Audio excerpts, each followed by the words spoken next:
stage.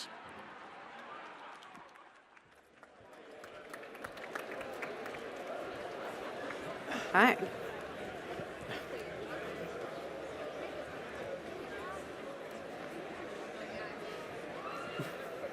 Do we wait? Go. Okay. Hello. Welcome to AI will steal your job, and that is a good thing. I'm Marilyn Valace, Global Head of Revenue at Pixis, and I'm fortunate enough to have Alex from Passion Digital join me. Alex, introduce yourself. Yes, hi, I'm Alex from Passion Digital.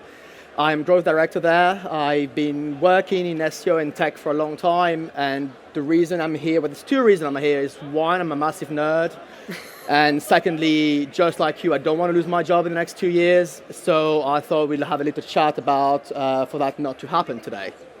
Amazing. So we've all seen AI everywhere in marketing, but let's be honest, there's a lot of misconceptions, and there's a lot of hype, and there's a lot of fear. And so what Alex and I really want to do this afternoon is help to cut through the fact versus fiction of really what's happening with AI. So Alex, in your experience, what is the biggest misconception about AI in marketing that you wish more people understood? The biggest misconception is the fact that people think AI is a magic wand, that it can do everything, it's just easy, it's plug and play, and it will do the job instead of yourself. This is not the case. I mean, everybody, most of it here, have used ChatGPT. You all know it. You put crap in, gets crap out, and there's a reason about it. AI, if I can visualize it, is like a puppy, a 2-month-old puppy that you need to train. You give it treats day after day after day, making mistakes for it to work. And that's the only way that AI can give you something that's relevant. So AI won't steal your jobs, yet.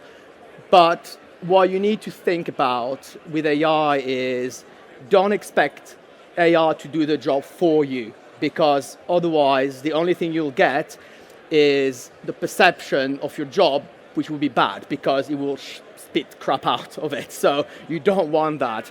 And I think that's what people think. Like, he's going to steal my job, I need to do it, but I don't want to do it. And then comes the second part is,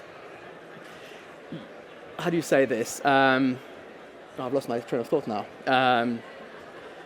God. It's not a magic wand. No, it's not a magic wand, exactly. So for example, you get ChatGPT, you probably work all on that, and most of the time what you get out is bad, yes? So you need to work with it, and that is the biggest thing to do with AI. You need to work with it, and you need to accept the fact that it's going to be in your days, day in, day out. It's a hybrid working. Imagine your AI is an assistant, like the person that's working next to you. So, all right, we talked about how AI is not a magic wand. What about covering some of the fear? In my experience today, talking with people about AI, people are all over the spectrum. Yeah. You've got different levels of comfort with it. And what about the people that might be afraid to try it? Don't be afraid to try it. I mean, these are the people who might lose their job, is the people who are afraid to try something new. The world is made of innovations like this. The world spins like this. This is how the world operates. You need to try, you need to fail all the time, like AI does. So I would say, don't be afraid to try. The only thing I would say, if you try it, don't put confidential information in ChatGPT, because you might get fired for this, you might actually lose your job. Yeah, that would not be a good thing. No. Won't replace you, but get you fired. All right, so we've talked about how AI is really great at automating tasks. Have you seen cases where there's been an over-reliance on AI that has backfired? Yes, every single day when I open LinkedIn. It's basically, most of it, I'm not going to say all of it, but most of it is absolute GPT nonsense. The comments, the answers, it's become so unnatural and so authentic, it's really painful. So if you got to do it, accept the fact that people might think that, but you really need to, we'll come on to it a bit later, but if you're going to use technologies like AI, just make sure there's an oversight, a human person checking it afterwards. Otherwise, I mean, it's not going to look great on you nor the company you work for. True. So what's that right balance? between using automation and the human oversight? So the right balance, the way I see it, if what you do doesn't require human emotions, then yes, go for it. Use AI all the time and that will work. If what you're trying is to convey a message or convey a feeling, please don't use AI. AI can't understand feelings, even though you can try to ask GPT, how do you feel today? I doubt it's the right thing that she will spit out or he will spit out. So, yeah, the right balance is to focus only on data for anything automation, and every time there's something, so a human element is to add a layer of human oversight, always. Well, given that we are humans and a lot of our decisions and thinking and are based in emotions, it's just who we are. So I would think that the latter would make the most sense most of the time. Yeah, exactly. I mean, I don't see any case, I haven't seen in my personal experience any case where I've just trusted the AI to do something for me. I mean, I work in an agency, I work with a lot of clients. I would never send something to any of our clients without us checking. We work with AI, yes we do, and our clients know it, that's where the world goes. But always have someone checking, like there's no 10 ways about it. Okay, so to get to a bit more specificity, so we talk about how AI can generate copy, it can generate images, in some cases we can even do full-blown campaigns with it. So, but where does it fall short? Where it falls short is what we just touched on, is emotions. AI can't understand emotions. Marketing is about conveying a message and reaching an audience. Whilst data can give you a trend, this is trending on TikTok, you can find news, everything can be found with AI and used with AI. What AI can't do is finding a cultural context. How are people feeling? Like, yes, there's something happening and trending, but how are your customers feeling on that day? That's what you need to figure out. That AI can't do for you. So use the data to figure out trends and then layer. So it will fall short, for example, in a context of sending a message to an audience that is just based on data will be hit and miss. If you layer the human element with a team of people looking at social listening, what are people talking about it, that's when the campaign can resonate a lot more. So it sounds like, the storytelling aspect that humans can bring in while utilizing some AI tools to do some of these kind of copy images and getting that data is truly important, particularly in marketing and with brands. So like what part of that is just additionally like uniquely human? Yeah, so there's one thing I'm going to talk about is taking risks. Marketing is always about taking risks. All the best campaigns have been, yes, based on data, but they've also been based on creativity and taking risks. Creativity comes from feeling things, understanding things, and you can't use that with AI. And if you want to be like everybody else and do a campaign that might resonate a bit, use AI all day, every day. It will spit out what has been done before, and that will be it. So yes, you can use it, but I would say what's fun about marketing, well, what I find fun about marketing, is taking risks because you feel alive. You're trying to reach your consumers or your prospects in a way that is not being done before. And if it hasn't been done before, AI can't help you because currently, again, AI only uses the past. And large language models, when you ask a large language model to do an analysis, yes, it will do an analysis, but what it will really do is find the next most logical letter after the previous one. So if the model was trained with a lot of crap in it, yes, it will be grammatically correct, but it'll be completely wrong. So I wouldn't trust it, even though it might look grammatically correct, I wouldn't trust the content itself. Mm-hmm. So be bold. Always. Yes. And I think, right, I mean, we all, part of that fear that I think we talked about a little bit earlier is if we become over-reliant on AI, then everything becomes less human. And to be honest, humans, we're the ones that come up with the best ideas. We are the builders. We are the creators. Exactly. And so everything then becomes generic. It's all about the same thing. And we need our creativity. It is so important in marketing and also just in our lives and everything that we do.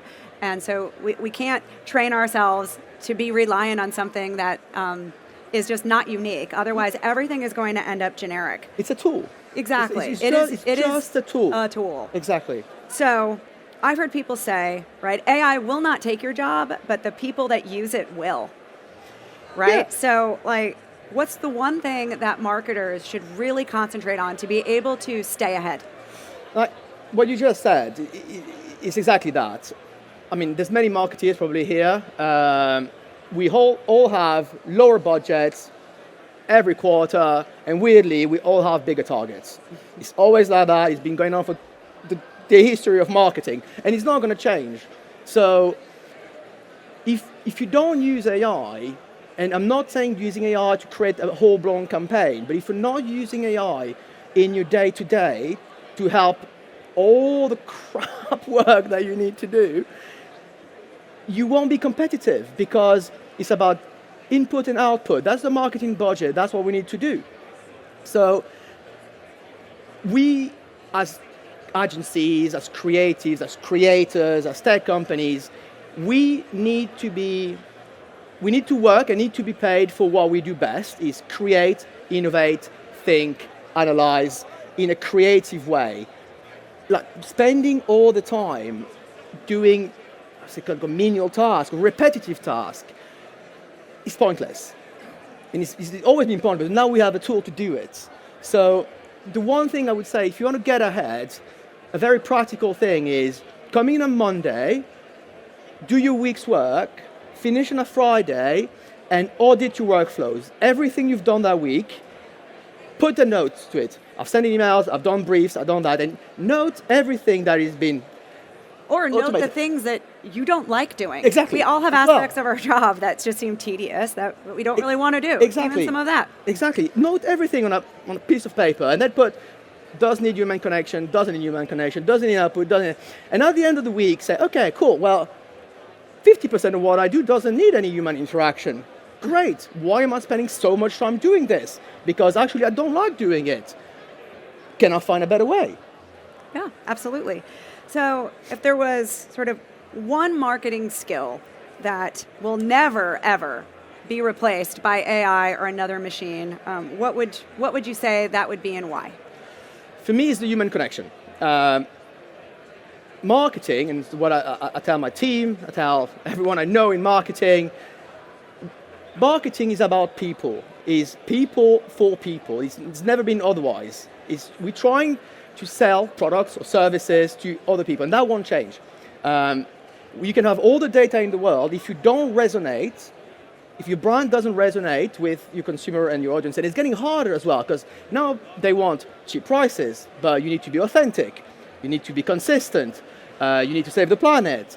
You need to be always available, but not, you want to be face-to-face, but you can't travel because that's bad for the planet. So all these things are very hard for brands, yes? And what you want to do is always have that connection, yeah? So if you talk to people and you train yourself with that, you empathize with your clients, with your audience, this is the number one skill. Everything else can be learned, can be replaced, can be outsourced, can be whatever.